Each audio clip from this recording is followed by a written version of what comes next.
Hey, Horse Center fans, Matt and I are back with another edition of your favorite racing show. We are talking Triple Crown, Preakness, and Belmont, Matt. Yeah, Brian, well, great result in the Preakness for War of Will. And let's start looking at 11 possible runners in the Belmont Stakes.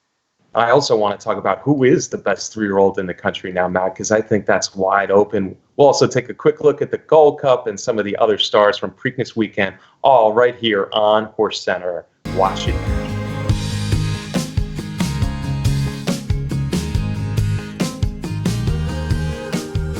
Welcome to another edition of HorseCenter, everyone. I am Brian Zipsy, and as always, I have the outstanding pleasure of being joined by my co-host to the East Coast.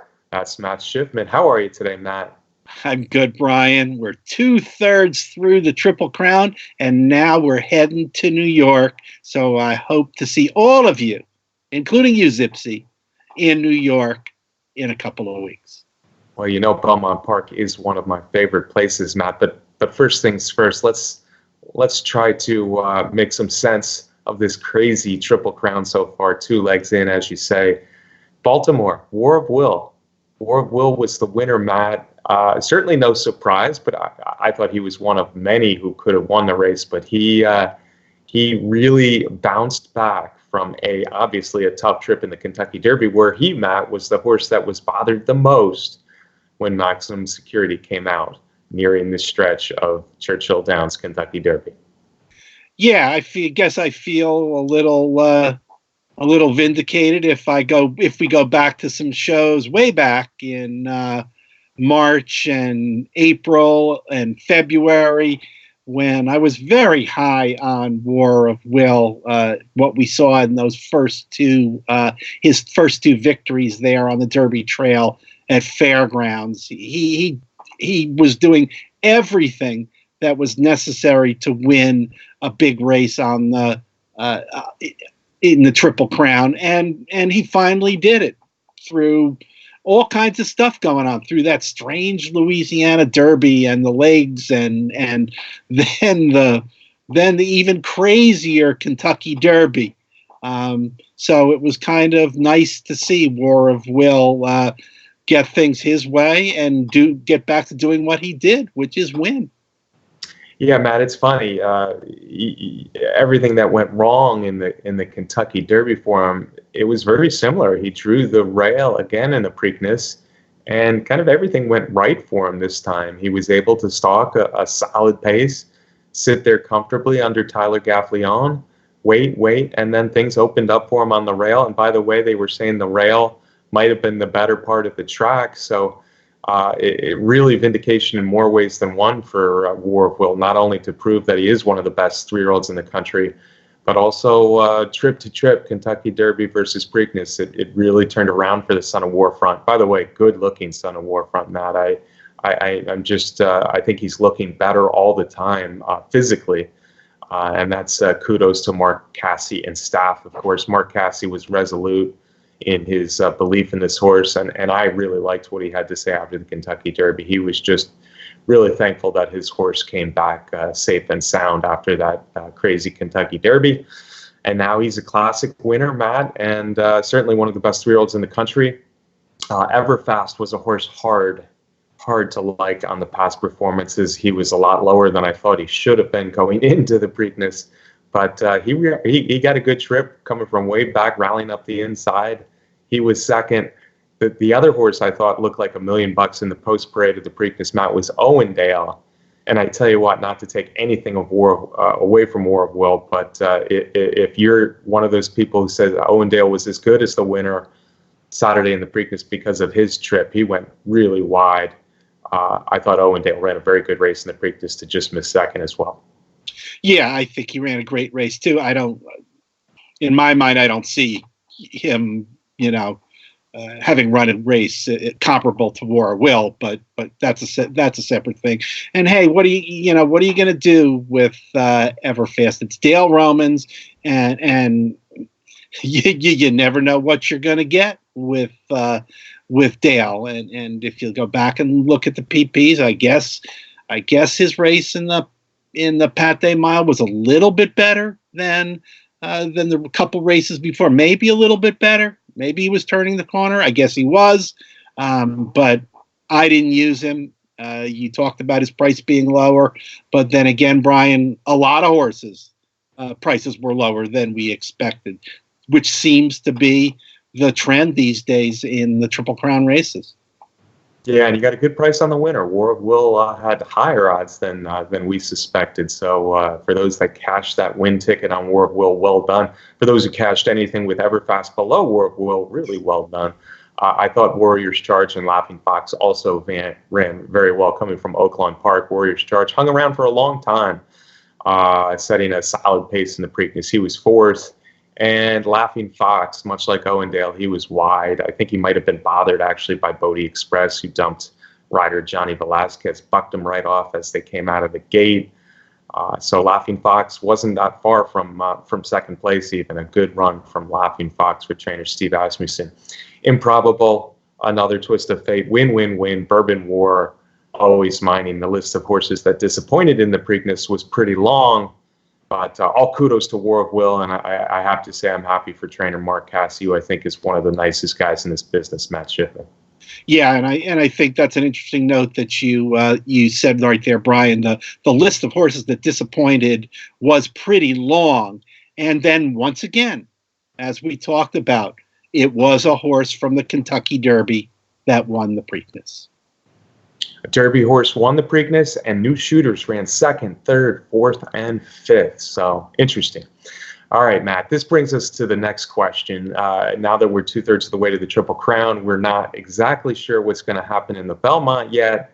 Who is the best 3-year-old in the country, Matt? And I think the two leading candidates would be the horse who just won the Preakness, War of Will, and the horse who finished first, but of course was taken down in the Kentucky Derby. That's Maximum Security.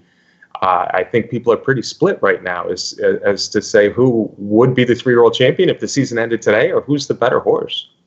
I agree, Brian. People are definitely split, and folks, you can hear this coming out of my lips here on HorseCenter. But this past week in the 3-year-old poll, I voted for Maximum Security on top. As big a fan as I am of and have been of War of Will.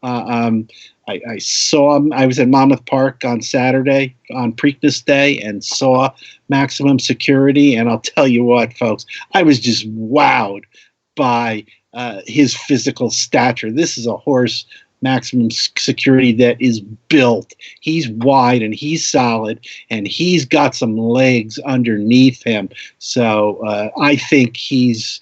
I think we haven't seen the last of good performances from that Jason Service trainee, but they're very close together in my mind. And the third horse for me is Omaha Beach, who I hope recovers quickly from his throat surgery. I think he's getting there, and we see him later on, because I still think Omaha Beach at his best is right up there with those two. Okay, well, I'm gonna be the contrarian here, Matt, because I think War of Will, if the season ended today, War of Will would be my choice for the 3-year-old champion. They both run 5 times, and Maximum Security has not been headed to the wire. But of course, 3 of those races, the first 3 came in sprints, and they came in races that were either maiden claiming or restricted to horses that ran in claiming races. So I don't think he gets a lot of credit, as impressive as they might have been, for those 3 wins. And then he's got a Florida Derby win and a taken down in the Kentucky Derby. War of Will, on the other hand, he's run 5 races, Matt. He won the LeCompte nicely, as you said, the Risen Star nicely. By the way, the Risen Star was War of Will over Country House, which sure looks like a nice key Risen Star looking back now.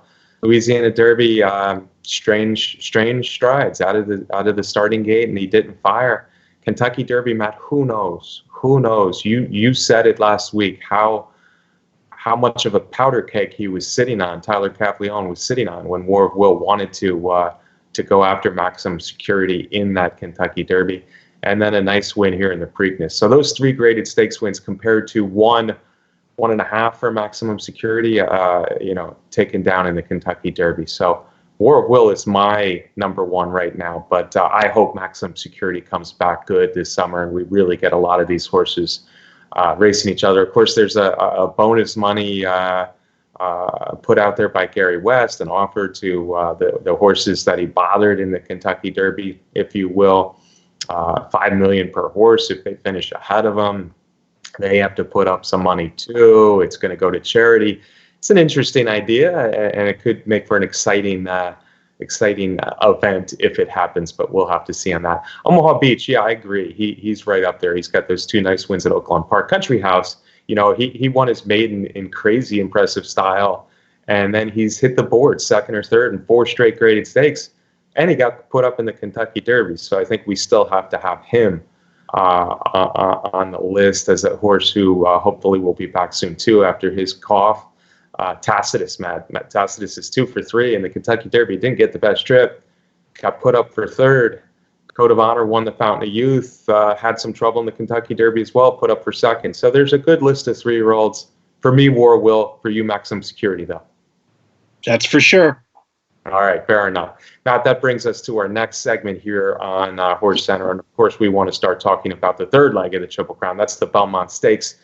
1.5 miles, the test of a champion, Belmont Park. And it looks like we're going to get the Preakness winner there this time for the Belmont. Yeah, as we know, Mark Casse is always willing to race his horses. He came out of the Preakness well, so it'll be a treat for us to see War of Will in there. And hey, Brian, he's got the right kind of riding style for the Belmont Stakes. You know, folks, and we've probably mentioned this in past years, don't make the assumption that just because the Belmont Stakes is 1.5 miles, that you need to find a horse that's going to be running late, saving energy and making one late run. To the contrary, this century, only 6 closers have won the Belmont Stakes, the most recent one being Creator just a couple of years ago. And then the rest of them, 3 front runners in the 2 Triple Crown winners, went right to the lead and took it all the way around. And Datara was another one. And all the rest, 10 others, have been close to the base, stalker type of runners. So don't be under the assumption that you need a late runner in the Belmont Stakes. War Will, perfect running style for the 1.5 miles. Yeah, and I think it's how the race sets up a little bit too. Often the Belmont, they don't want to run fast early, and horses out there can get a little bit of a breather out on the lead or near the lead. But I will say that horses like American Pharaoh and Justify, there are none this year like that, and they dominated the race like they should have from the start. Matt, if War of Will indeed goes to the Preakness, and we fully expect him, unless there's a hiccup along the way, he'll be there. He'll be one of the favorites. But I think at this point that actually Tacitus could be the favorite. We're talking about the horse who won the Tampa Bay Derby in stakes record time, won the Wood Memorial there in New York at the other track at Aqueduct, and then ran a very good Derby. Bill Mott was pointing for the Belmont with this horse all along. The son of Tappet and Closed Hatches. Should be ready to roll Belmont Stakes Day. And it would not surprise me at all if he is a little bit of a favorite over War of Will in the Belmont. That's true. And of course, Bill Mott knows how to win the Belmont Stakes. He did it with Drosselmeyer back in 2010. And once again, like we said about the Preakness, the Belmont Stakes also in recent years has been dominated by horses from the Kentucky Derby. In that period of time in this century, 17 horses have been in the exacta from the Kentucky Derby. Yeah, and if Kentucky Derby horses dominate the Belmont, Matt, there's other good candidates too. War of Will and Tacitus, of course, both ran in the Derby. War of Will won the Preakness, Tacitus rested. But also resting was Game Winner from the Bob Baffert barn. Now, he's not a sure thing for the Belmont. We're waiting to hear from Bob Baffert if he, in fact, will go. I have a feeling that he will be in there. Certainly, Baffert liked the way he ran in the Derby after falling inexplicably, really, so far back, and then a wide trip, a few bumps along the way. But he was way back, and he was way wide. And then he got beat just about 4 lengths for the whole thing in the Kentucky Derby. So it's hard hard to say too much negative about Game Winner as one of the big three pointing to the Belmont with War of Will and Tacitus. He's, of course, the 2-year-old champion. But on the other hand, Matt, he's 0 for 3 this year, and maybe the excuses are running a little bit out for Game Winner.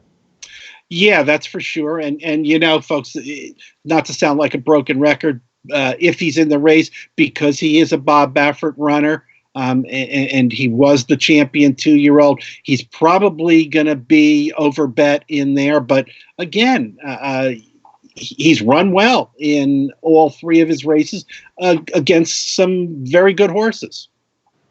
Yeah, they're 0 of 3 last year after an undefeated 2-year-old championship season sounds bad, but on the other hand, he ran well all 3 times, so hard to throw him out. Maybe he'll be the 3rd choice, but he won't be far behind the top 2 on the odds board. Certainly these 3 will be the 3 that dominate the betting for the Belmont Stakes, provided they're all there.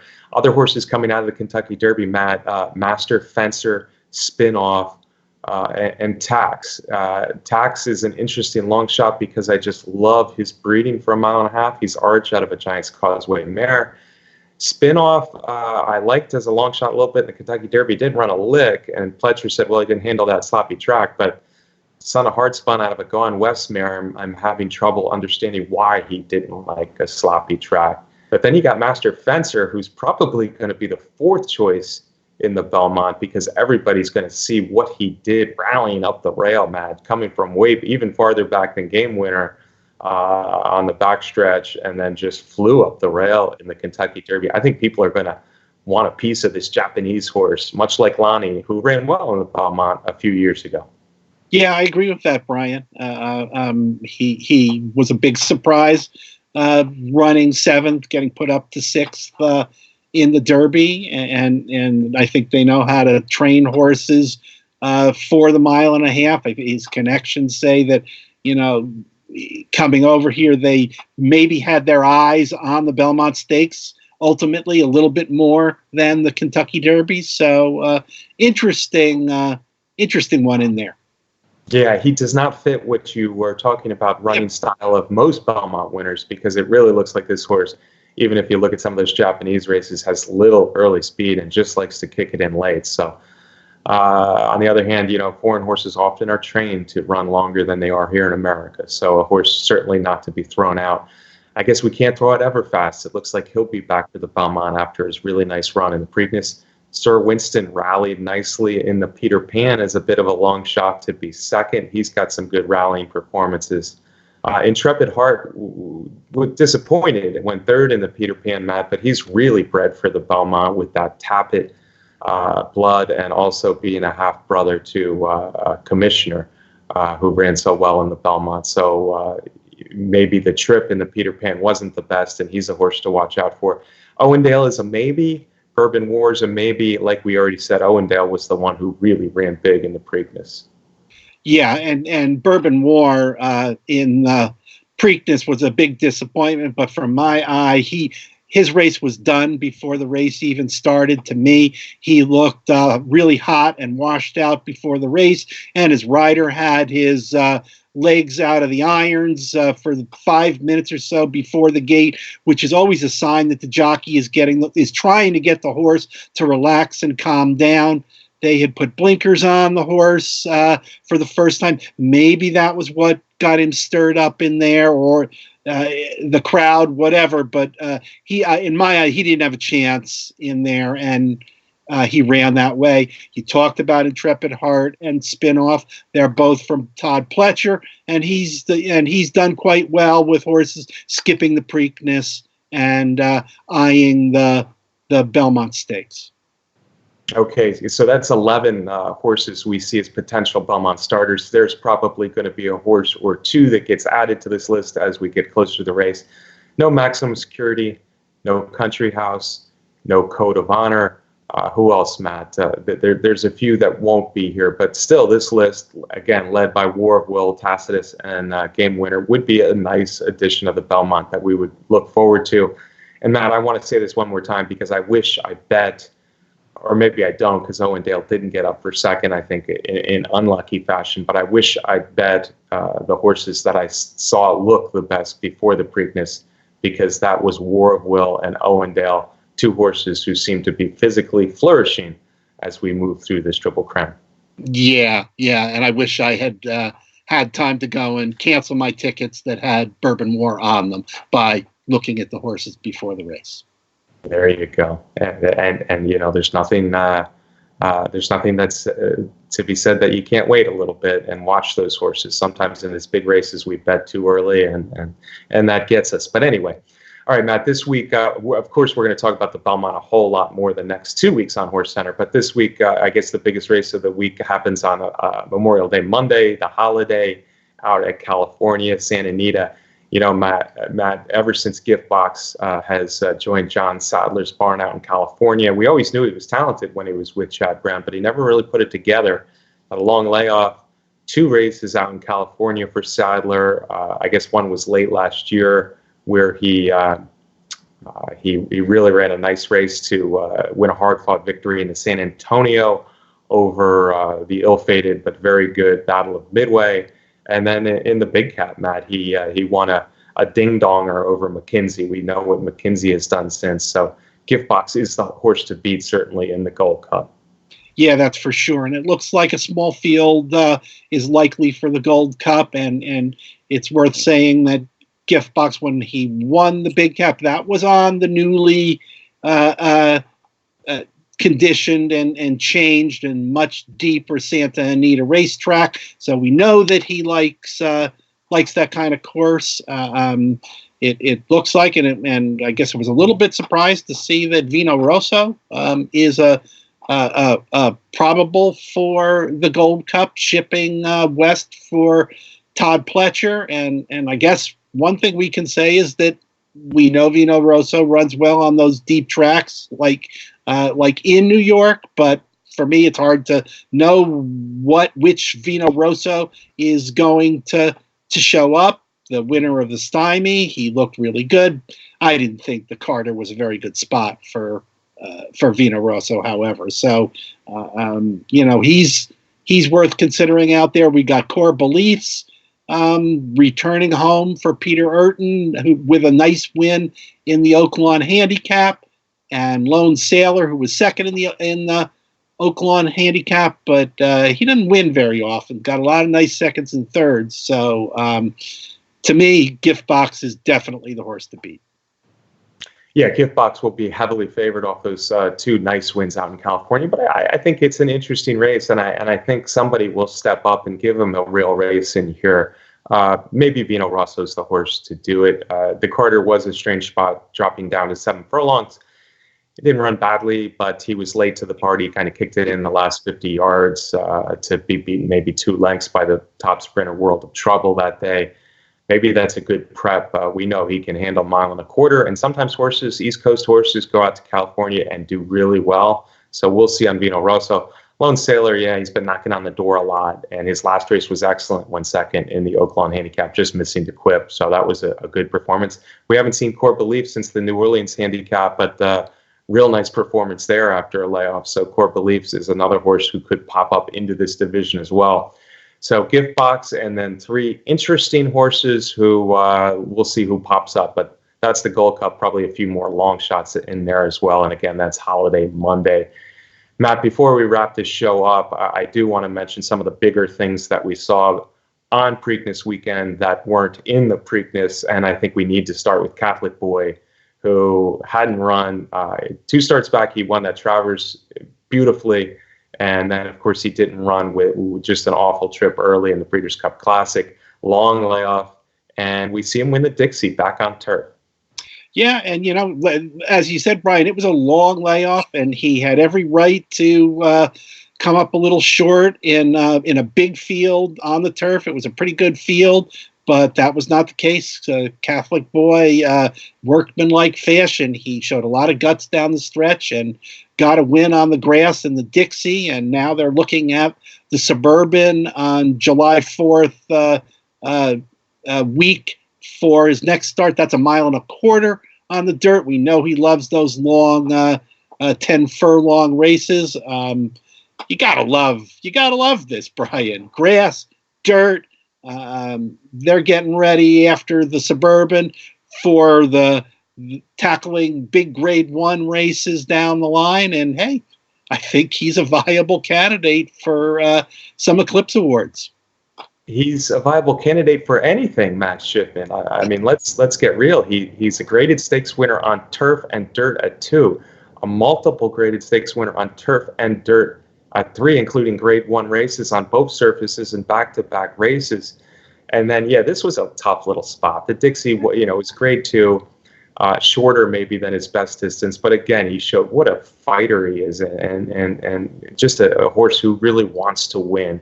Jonathan Thomas trained, son of More Than Ready, one of the more underrated sires of the last 15 years or so.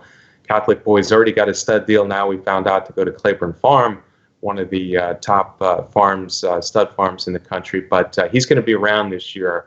And yeah, a threat on turf or dirt is an understatement, Matt. I think he's one of the top horses in America, and maybe the top horse in America for me, just because he's so good on either surface. Speaking of so good, Matt, how about that filly Kofefe? I think I'm saying it right. Kofefe, the daughter of Into Mischief, trained by Brad Cox. I think she ran 107 something, Matt, in winning the Miss Preakness.